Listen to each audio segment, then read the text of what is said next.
નમસ્કાર ખેડૂત મિત્રો, વિશ્વાસ એગ્રો એજન્સી રાણપુર ખેતી માહિતીમાં હું ધોળાભાઈ સર્વ ખેડૂત મિત્રોનું હાર્દિક સ્વાગત કરું છું. તો ખેડૂત મિત્રો, વરસાદ સારામાં સારો થઈ ચૂક્યો છે અને આના આગળના વિડીયોમાં આપણે વાત કરી હતી કે શેઢે પાળે નિંદામણ નાશક કે શેઢે પાળે તમારે નિંદામણો થતા હોય કે રસ્તામાં, તો એના અટકાવવા માટે કઈ કઈ દવાઓ આવે એના વિશે વાત કરી હતી. ત્યારબાદ ખેડૂત મિત્રો, એ વિડીયો ઘણા બધા ખેડૂત મિત્રોએ સારી રીતે જોયો અને ઘણા બધા ખેડૂત મિત્રોએ અનુકરણ કરી અને સારામાં સારા રિઝલ્ટ મેળવેલ છે. ત્યારબાદ આજના વિડીયોમાં આપણે વાત કરવાના છીએ કપાસના પાકમાં નિંદામણ નાશક દવાઓ. ટૂંકમાં કપાસના પાકમાં કપાસ ઉગ્યા બાદ કઈ કઈ નિંદામણ નાશક દવાઓ આવે જેથી કરીને કપાસમાં સારામાં સારું રિઝલ્ટ મેળવી શકાય. ટૂંકમાં કપાસના પાકમાં આમ જોવા જઈએ તો નિંદામણનો મોટો પ્રશ્ન છે અને ઉત્પાદનમાં નિંદામણના કારણે ઘણું બધું નુકસાન આવતું હોય છે. જો નિંદામણને કંટ્રોલ કરવામાં આવે તો કપાસના ઉત્પાદનમાં બમ્પર વધારો થાય અને ઉત્પાદન સારામાં સારું આવે. તો ખેડૂત મિત્રો, આજના વિડીયોમાં આપણે કપાસ માટે કઈ કઈ નિંદામણ નાશક દવાઓ આવે એના વિશેની વાત કરવાના છીએ. કપાસના પાકમાં ઘણા બધા નિંદામણો થાય છે. ગોળ પાંદવાળા અને પટ્ટી પાંદવાળા તમામ નિંદામણો નિયંત્રણ થાય એના વિશે વાત કરીએ. તો ખેડૂત મિત્રો, અલગ અલગ નિંદામણો અહીંયા પોસ્ટરમાં જોઈ શકાય છે કે ઘણા બધા નિંદામણો હોય છે. છાટવડી, કણજરો, તાંદળચોલ, લુણી, હેમૂલ, દૂધેલી, ગુરો, ભોયામલી, લમડી, ભોયામલી, ચંદલવેલ, ગાજર ઘાસ, કોબી, બોગદું, કારિયું, ખારિયું, ખૂતેલું, હામો, હાટોડો, આવા ઘણા બધા નિંદામણો થતા હોય છે. તો આ નિંદામણોને કંટ્રોલ કરવા માટે કઈ કઈ દવાઓનો તમે ખેડૂત મિત્રો ઉપયોગ કરી શકો એના વિશે વાત કરવાના છીએ. ઘણા બધા નિંદામણ આવડા હોય ત્યારે વાપરવાનું હોય છે અને અમુક નિંદામણો મોટા પણ થતા હોય ત્યારે પણ ચાલે એવી દવાઓ વિશે આજના વિડીયોમાં આપણે વાત કરીએ. અને આ ઉપરાંત સર્વપ્રથમ આપણે વાત કરીએ જ્યારે 2 થી 6 પાંદડા કે 2 થી 4 પાંદડાના નિંદામણ હોય કે 4 થી 6 પાંદડાના નિંદામણ હોય ત્યારે કઈ દવાનો ઉપયોગ કરી શકાય એના વિશે આપણે વાત કરીએ. કે નિંદામણ આવડું હોય ત્યારે કઈ દવા છાંટવી, ત્યારબાદ આવડું નિંદામણ થાય ત્યારે કઈ દવા છાંટવી અને એનાથી મોટું નિંદામણ થાય ત્યારે કઈ દવા છાંટવી એના વિશે વાત કરીએ. ટૂંકમાં તો આનો આપણે 2 ડિપાર્ટમેન્ટ પાડી દઈશું. એક, કપાસ ઉગ્યાના 25 દિવસ પહેલા કે કપાસ ઉગ્યાના 25 દિવસ પહેલા કઈ દવાનો છંટકાવ કરવો અને 25 દિવસ બાદ કઈ દવાનો છંટકાવ કરવો એના એ પ્રમાણેનો ડિપાર્ટમેન્ટ પાડી અને ચર્ચા કરીશું. તો ટૂંકમાં કપાસ ઉગ્યા બાદ તરત જ ટૂંકમાં 5 થી 6 દિવસ કે અઠવાડિયા પછી તમારે કપાસ ઉગી જાય અને ખડ પણ ઉગી જાય કે 2 થી 4 પાંદડા ખડ થાય ત્યાં અને કપાસ પણ 2 થી 4 પાંદડા હોય ત્યારે કઈ દવા છાંટવી, તો એમાં આપણે સર્વપ્રથમ આપણે વાત કરીએ કે ગોળ પાંદ માટેનું આવે જે વિડિગો અદામા ઇન્ડિયા પ્રાઇવેટ લિમિટેડનું વિડિગો જે પ્લાથોબિક સોડિયમ 10% આવે અને આમ એને કહેવાય છે કે હિટવીડ કે સાદું હિટવીડ. આનો તમે જો 20 ml લેખે છંટકાવ કરો તો તમામ પ્રકારના ગોળપાનનું નિયંત્રણ થાય છે. ટૂંકમાં હાટોડી થતી હોય, કણચરો થતો હોય, ગોળપાંદ વાળા તાંદળ જો આવા ઘણા બધા પ્રકારના જે ગોળપાંદ હોય એનું નિયંત્રણ થાય છે. ત્યારબાદ આપણે વાત કરીએ પટ્ટી પાનની કે પટ્ટી વર્ગીય કે ઘાસ વર્ગીય થતું હોય કે ધારો કે ધરો હોય, હામો હોય, તો એના વિશે તો એમાં આપણે વાત કરીએ જે અદામા કંપનીનું આવે છે એજિલ પ્રોપિક્યુઝાફોપ 10% EC. જે એજિલ એ ઇઝરાયલી ટેકનોલોજીથી બનેલું અને 25 થી 30 ml લેખે એક પંપમાં છંટકાવ કરવામાં આવે તો તમામ પ્રકારના પટ્ટી વર્ગીય નિંદામણો નો નાશ થાય છે. એ નિંદામણ આવડું હોય તો પણ ચાલે અને કદાચ ગોઠણ હમાણું, તરોડી, ખૂતેલું, હામું, કાળિયું ખાર્યું હોય તો પણ એનો કંટ્રોલ થતો હોય છે. ટૂંકમાં 10 થી 15 દિવસે તમામ પ્રકારના પટ્ટી વર્ગીય નિંદામણોને નાશ કરતી હોય છે. તો આ બે દવા આપણે વાત કરીએ અદામા ઇન્ડિયાની. આ જે વિડિગો એ ગોળપાન માટેનું અને એજિલ એ તમામ પ્રકારના પટ્ટી વર્ગીય માટેનું. તો આ બે અલગ અલગ આવે છે. ત્યારબાદ ખેડૂત મિત્રો, તમારે એનો કોમ્બો કે સૌથી સારામાં સારું અને બંનેનું પ્લાથોબિક સોડિયમ અને ક્વિઝાલોપાપિથાઇલ એનું કોમ્બિનેશનનો ઉપયોગ કરવો હોય તો એ પણ કરી શકો છો. અને એ આવે છે ગોદરેજ કંપનીનું હિટવીડ મેક્સ જે પાયના ટેકનોલોજીથી બનેલું હોય છે.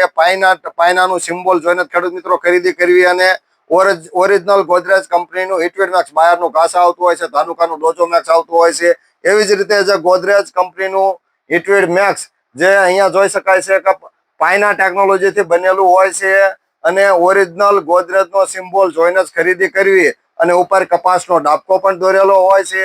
અને એવું કહેવાય છે કે હિટવીડ મેક્સ એ કપાસનું સૌથી સારામાં સારું અને બેસ્ટ નિંદામણ નાશક છે જે ગોળપાંદ અને પટ્ટી પાન બંને પાનને કંટ્રોલ કરતું હોવાના કારણે કપાસ માટેનું એક કોમ્બો નિંદામણ નાશક ગણી શકાય. ગોળ પાનને પણ કંટ્રોલ કરશે અને પટ્ટી રોગને પણ કંટ્રોલ કરશે. એટલે તમામ કપાસ સિવાયનું બધું ખડ બળી જાય એવી કોઈ દવા હોય તો એ છે ગોદરેજનું હિટવીડ મેક્સ. ટૂંકમાં પાકને કોઈ પણ પ્રકારનું નુકસાન નથી થતું, રિઝલ્ટ પણ સારામાં સારું મળે છે. આ ઉપરાંત 3x1 જે નજીક છોડો હોય, નજીક છોડો હોય છે તો નિંદામણના આપણે શું કહેવાય છાંટી આંકવામાં રાપ આંકવામાં વચ્ચે તકલીફ થતી હોય ત્યારે પણ તમે હિટવીડ મેક્સનો ઉપયોગ કરી શકો છો. આ ઉપરાંત લાંબા ગાળાનું નિયંત્રણ આવે છે. આ ઉપરાંત પ્લાથોબિક સોડિયમ જે ઝેર આવે છે એના કારણે તમારે શું કહેવાય નિંદામણને લાંબા ગાળાનું નિયંત્રણ મળતું હોય છે. અને આ ઉપરાંત પૈસાની પણ બચત થતી હોવાના કારણે ઘણું બધું ફાયદાકારક છે. આ ઉપરાંત એ ઇકો ફ્રેન્ડલી છે એટલે પર્યાવરણને કોઈ પણ પ્રકારનું નુકસાન કરતું નથી.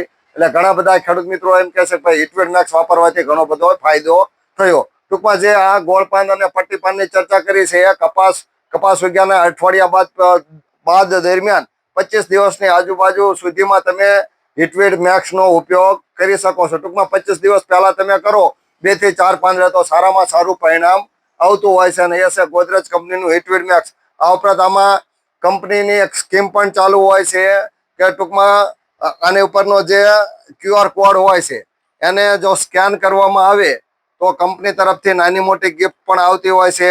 200 રૂપિયા, 300 રૂપિયા, 400 રૂપિયા એવું પણ એવી ગિફ્ટ પણ આવતી હોય છે કે જે રિવોર્ડ સ્વરૂપમાં કંપની ડાયરેક્ટ જ ફાર્મરના અકાઉન્ટમાં આપતી હોય છે. એટલે એવું કહેવાય ખેતી પણ દમદાર, ઇનામ પણ શાનદાર અને કપાસમાં રિઝલ્ટ પણ જોરદાર મેળવવું હોય તો તમે હિટવીડ મેક્સ વાપરો અને કપાસમાં સારામાં સારી રીતે નિંદામણને નષ્ટ કરો.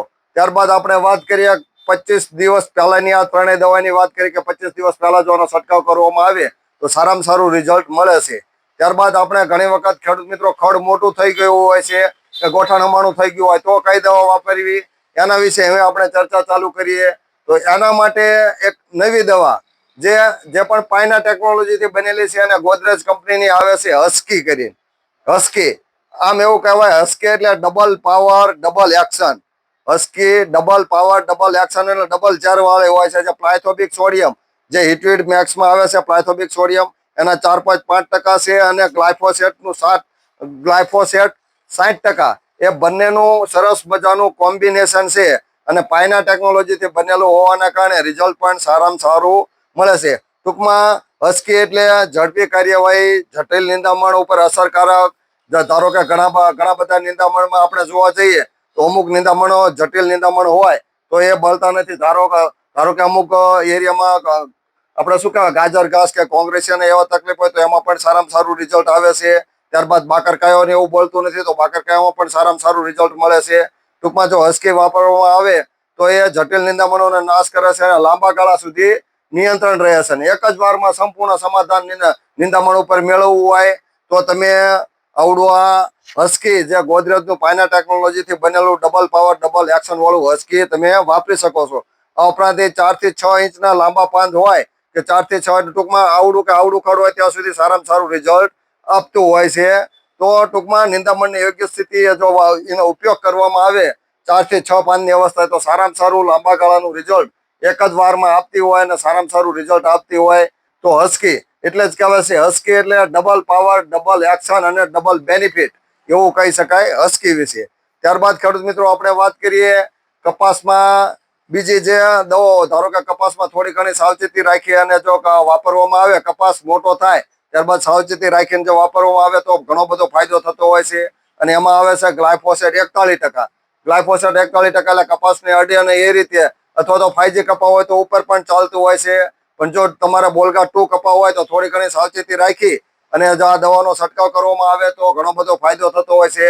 એના માટે આપણે અહીંયા 2-3 છે જે ગ્લાયફોસેટ 41%, તમે પોપ્યુલરનો પણ પોપ્યુલર 41% એનો પણ તમે ઉપયોગ કરી શકો છો. ત્યારબાદ આવે છે ગોદરેજ કંપનીનું સેડાર, એનો પણ તમે ઉપયોગ કરી શકો છો. જે ગ્લાયફોસેટ 41% SL છે એનો પણ તમે ઉપયોગ કરી શકો છો. અને અહીંયા છે રાઉન્ડરનો પણ 41% રાઉન્ડરનો પણ તમે ઉપયોગ કરી શકો છો. અને ગોળપાંદ અને પટ્ટીપાંદનો તમે નિંદામણનું નિયંત્રણ કરી શકો છો.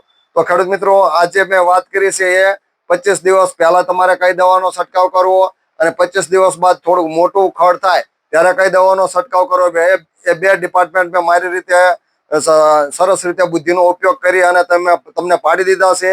તો આ દવાનો તમે ઉપયોગ કરો. ધારો કે 25 દિવસ પહેલા તમારે ઉપયોગ કરવો હોય તો ગોદરેજનું હિટવેટ મેક્સ છે, અદામાનું હેજિલ છે કે વિડિગોનો તમે ઉપયોગ કરી શકો છો. અને 25 દિવસ બાદ તમે ગ્લાયફોસેટ 41% અથવા તો હસ્કીનો ઉપયોગ કરી શકો છો. તો ખેડૂત મિત્રો, હું ધુડાભાઈ, વિશ્વાસ એગ્રો એજન્સી. જો ખેડૂત મિત્રો તમે આ નિંદામણથી પરેશાન હોય અને નિંદામણ તમારા કપાસમાં પુષ્કળ ખડ ઉગી નીકળ્યું હોય અને એમાં તમે સારામાં સારું રિઝલ્ટ મેળવવા માંગતા હોય તો આ વિડીયો જોઈ અને તમે નક્કી કરી અને તમારા નિંદામણ ગોળ પાન છે, પટ્ટી પાન છે કે ગોળ ને પટ્ટી બંને છે તો એનું નિયંત્રણ તમે કરી શકો છો અને કપાસમાં સારામાં સારું ઉત્પાદન મેળવી શકો છો. તો ખેડૂત મિત્રો, આ વિડીયો તમને સાચો અને સારો લાગે તો નિંદામણથી પરેશાન હોય એ બીજા ખેડૂત મિત્રોને મોકલી દેજો, જેથી કરીને એ પણ નિંદામણ જે કપાસમાં થતા તમામ નિંદામણથી મુક્તિ મેળવી શકે. તો હવે પછી આપણે ખેતી માટે નવો વિડીયો બનાવીએ. ત્યાં સુધી અમને રજા આપો. આવજો. આભાર. જય જવાન, જય કિસાન.